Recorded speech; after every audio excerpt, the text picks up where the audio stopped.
ये तो नागेश्वर भी कहा गया। सौराष्ट्रे सोमनाथं च श्रीशैले मल्लिकार्जुनम उज्जन्यां च महंकाल ओंकारममलेश्वरम परलियां वैद्यनाथं च दाकन्यां भीमशंकरम श्वेतबंधे तु रामेशम नागेशं दारुकावने। नागेश्वर दारुकावन में विराजमान हैं। वाणारस्याम विश्वेशम त्र्यंबकं गौतमी तटे हिमालये तु केदारम ऋष्मेशं स्वशिवालयम् एतानि ज्योतिर्लिंगानि सायं प्रातपठेन्द्र सप्त जन्म कृतं पापम स्मरणेन नश्यति। जिस प्रकार से हमारे द्वादश ज्योतिर्लिंग हैं, गढ़वाल में केदारनाथ जी हैं, हिमालय तो केदार हिमालय में विराजमान है, उसी तरह से दारुकावन में नागेश्वर जागेश्वर बाबा विराजमान हैं। जय भोलेनाथ, जय शंभुनाथ, हर हर महादेव। जय जागेश्वर। क्या हम देवभूमि के 5वें धाम जागेश्वर धाम में हैं? यह सवाल हमारी वर्तमान सरकार से है, क्योंकि देवभूमि में देवताओं का जितना प्रचार प्रसार होगा उतना ही तीर्थाटन भी बढ़ेगा, पर्यटन भी बढ़ेगा और यहाँ के स्थानीय निवासियों को रोजगार भी मिलेगा। आज सोमवार के दिन हम जागेश्वर धाम आपको लेकर चलते हैं। आंवला न्यूज़ जागेश्वर धाम की आपके लिए खबर लेके आया है। जागेश्वर धाम भोलेनाथ का धाम है, जहाँ कहते हैं कि सबसे पहले भोलेनाथ ने इस पृथ्वी पर जागेश्वर धाम में ही तपस्या की थी और उसके बाद सप्त ऋषियों ने भोले को प्रसन्न करने के लिए यहाँ तपस्या की थी। और यहाँ ये भी कहते हैं कि जागेश्वर धाम में भोले जागृत अवस्था में रहते हैं, इसलिए इस धाम को जागेश्वर धाम कहते हैं।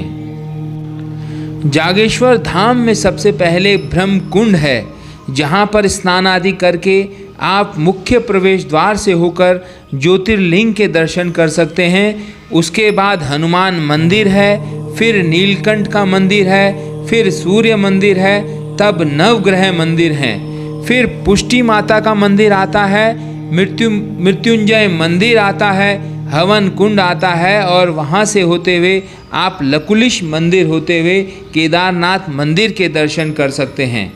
इसके बाद अन्नपूर्णा मंदिर, नवदुर्गा मंदिर, कमल कुंड होते हुए फिर ज्योतिर्लिंग के दर्शन होते हुए बटुक भैरव मंदिर में पहुंचते हैं और अंत में आप कुबेर मंदिर के दर्शन कर यहाँ जागेश्वर धाम में जो 125 मंदिरों का समूह है, उनमें से इन मुख्य मंदिरों के दर्शन कर आप पुण्य के भागी बन सकते हैं। आप बाकायदा इस नक्शे के माध्यम से मंदिर में इन देवी देवताओं के दर्शन कर पुण्य लाभ अर्जित कर सकते हैं। इसलिए आप जब भी जागेश्वर धाम आएँ तो फुर्सत से आएँ और इन 125 मंदिरों के समूह में इन देवी देवताओं के इसी क्रम में दर्शन कर पुण्य लाभ कमाएं। जी, मेरा आचार्य गिरीश्वर जागेश्वर। जी पंडित जी, मंदिर की महिमा के बारे में बताइए 2 शब्द। देखिए, इसकी महिमा तो यहाँ आप 2-4 दिन रुकिए, खुद आपको इस चीज़ का एहसास होगा। क्योंकि महिमा बाकी शिव पुराण, स्कंद पुराण, मानस खंड, लिंग पुराण, कूर्मी पुराण, सारे पुराणों में आपका वर्णन आता है। तो सृष्टि के कारक हैं, इसी स्थान से शिवलिंग पूजा प्रारंभ हुई और ज्योतिर्लिंग का उद्गम स्थान है। भगवान शंकर जागृत अवस्था में विराजमान है, इसलिए बाबा का नाम जागेश्वर पड़ा हुआ है। हमेशा जागृत रहते हैं। 125 मंदिर है।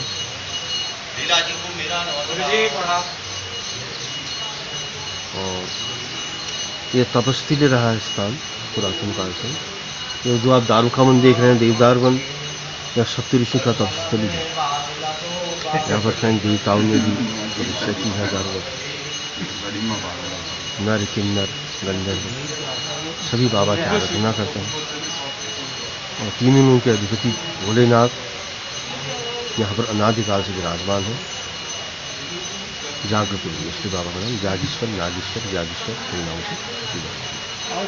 ओम नमः। आंवला न्यूज़ आज आपको जागेश्वर धाम की खबर दिखा रहा है, इसलिए खबर को लाइक भी करें, शेयर भी करें और कमेंट बॉक्स में जय जागेश्वर के साथ अपनी राय भी रखें। आंवला न्यूज़ अच्छी बुरी सड़कों के साथ जब जागेश्वर धाम पहुंचा तो लगा कि हमारे इस धाम में जो सरकार कहती हुई आई है कि हमें इसे 5वां धाम बनाना है, तो सरकार को इसके लिए अपने प्रयास कर देने चाहिए शुरू, क्योंकि सरकार को अगर ये 5वां धाम बनाती है तो इसके बाद हमारे देवभूमि प्रदेश में तीर्थाटन को अच्छा मौका मिलेगा, अच्छा सुअवसर मिलेगा, और साथ में इस धाम के 5वें धाम बनने के बाद जो सड़कें हैं उनकी हालातों में सुधार होगा और लोग चाहे बारिश हो चाहे आंधी तूफान हो यहाँ आने में डरेंगे नहीं, जैसा डर आजकल बना रहता है कि बारिश आती है और सड़कें टूट जाती है।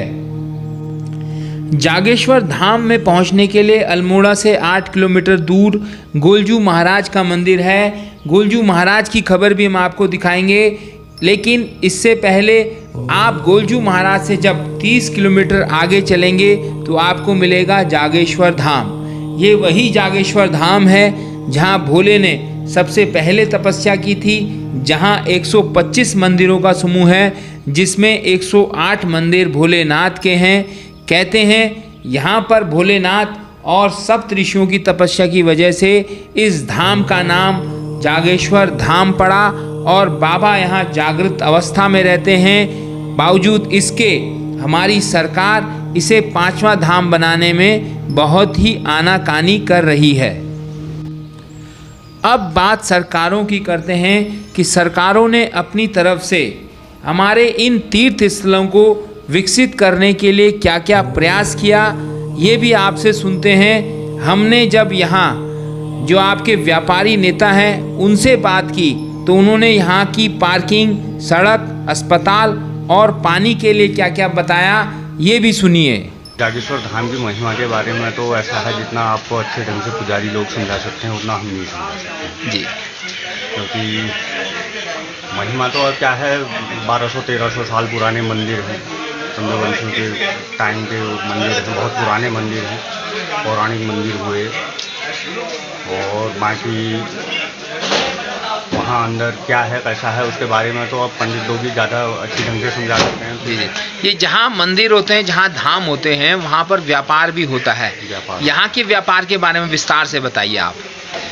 व्यापार ऐसा है यहाँ पर, तो व्यापार का ऐसा है कि व्यापार सीजनली हुआ, सीजन जब चलता है तो गर्मियों में थोड़ा बहुत हुआ, बाकी तो लोकल ही रहता है। यहाँ जाड़ों में तो इतना अभी देख ही रहे हैं आप, आजकल तो इतना कोई टूरिस्ट है नहीं। हाँ, गर्मियों में ठीक है, गर्मियों में 3-4 महीने का रहता है। थोड़ा ऐसा है कि यहाँ पे सबसे ज़्यादा परेशानी तो क्या है कि यहाँ जाम लग जाता है, भीड़ भाड़ हो जाती है जब, तो बाईपास नहीं है तो गाड़ियाँ ऐसी दुकानों के आगे इधर उधर सब खड़ी हो जाती हैं, तो ज़रा दिक्कत का सामना तो वहाँ पर करना ही पड़ता है। पार्किंग नहीं है, पार्किंग देख ही रहे हैं आप, छोटी सी पार्किंग है, 10-15 गाड़ियाँ आती हैं उसमें। तो अब पार्किंग यहाँ जो बनी भी तो वो आरकोला बन गई है, तो 3 किलोमीटर कोई पैदल आएगा नहीं वहाँ से, तो वहाँ से भी कोई व्यवस्था नहीं है यहाँ के लिए। तो ज़रा यही है कि जाम वाम की दिक्कत रहती है। बाकी व्यापार तो ठीक ही है, व्यापार तो ठीक ही है, टूरिस्ट आएगा तो व्यापार भी चलेगा। एक कह रहे थे कि धाम बनाने की बात कर रही थी, उससे हमें लगता है अगर बनाएगी तो कहीं ना कहीं व्यापार भी बढ़ेगा और यहाँ के लोगों के रोजगार भी बढ़ेगा। उस बारे में आपका क्या कहना है? बिल्कुल रोज़गार बढ़ेगा, अगर 5वां धाम बन गया तो बहुत बड़ी बात है, बनेगा और बनना भी चाहिए, और इससे व्यापार भी बढ़ेगा, हम लोगों को भी फ़ायदा होगा।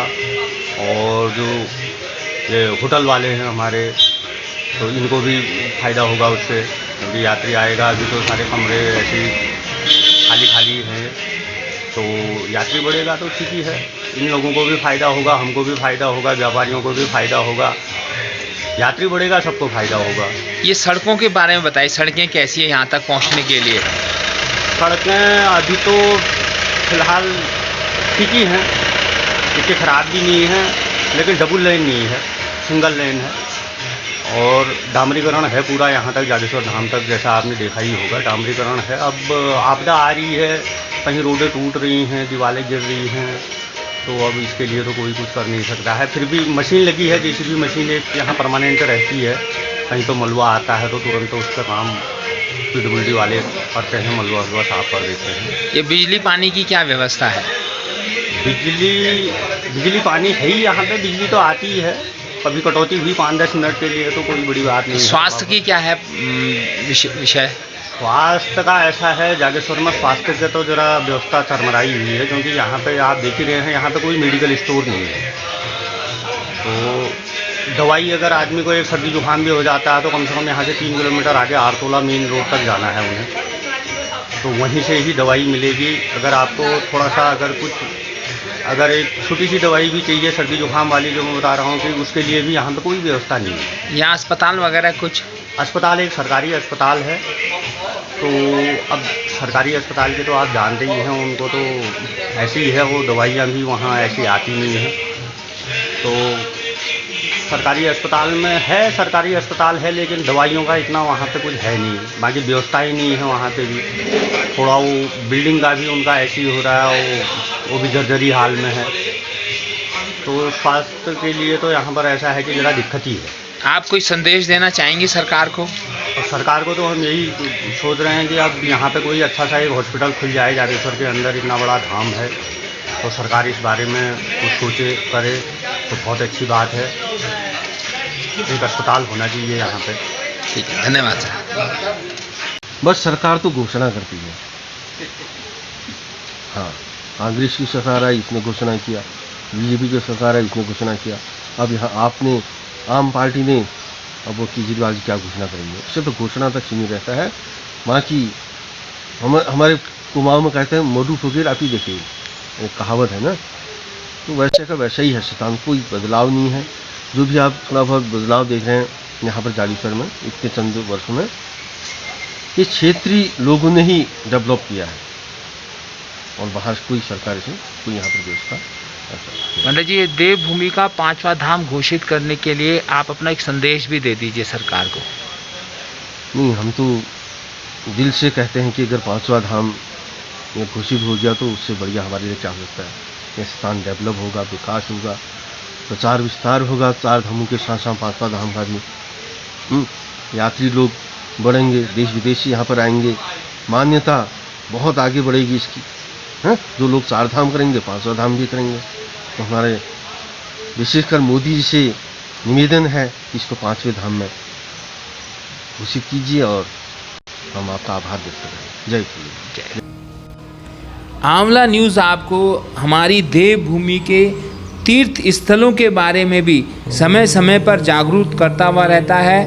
वो इसलिए कि हमारा जो राज्य है वो देवताओं पर ही निर्भर है, क्योंकि यहाँ 4 धाम हैं। हमारी यमुनोत्री माँ हैं, गंगोत्री माँ हैं, केदार बाबा हैं, बद्रीनाथ बाबा हैं, ऐसे ही जागेश्वर धाम भी हैं, गोलजू महाराज भी हैं, और हमारे बैजनाथ बाबा भी हैं। कई यहाँ हमारे बाबा देवी देवताएं निवास करते हैं, पर बस सरकार को वहाँ तक पहुँचाने के लिए एक परिवहन व्यवस्था चाहिए, और जो ज़रूरत की चीज़ें हैं, अस्पताल है, पानी है, सड़क है, पार्किंग है, इसकी व्यवस्था करनी है। बाकी सब देवी देवता अपने आप यहाँ के बेरोजगारों को रोजगार उपलब्ध करवा देंगे। बस सरकार को इन मुख्य समस्याओं पर अपना ध्यान केंद्रित करना है, और जब सरकार इन पर अपना ध्यान केंद्रित कर इनको सुव्यवस्थित बना देगी तो स्वाभाविक है रोजगार भी बढ़ेगा, पर्यटन भी बढ़ेगा और तीर्थाटन भी बढ़ेगा। आप हमारी खबरों को देखते रहिए, लाइक भी कीजिए, शेयर भी कीजिए और कमेंट बॉक्स में दर्ज भी कीजिए। धन्यवाद।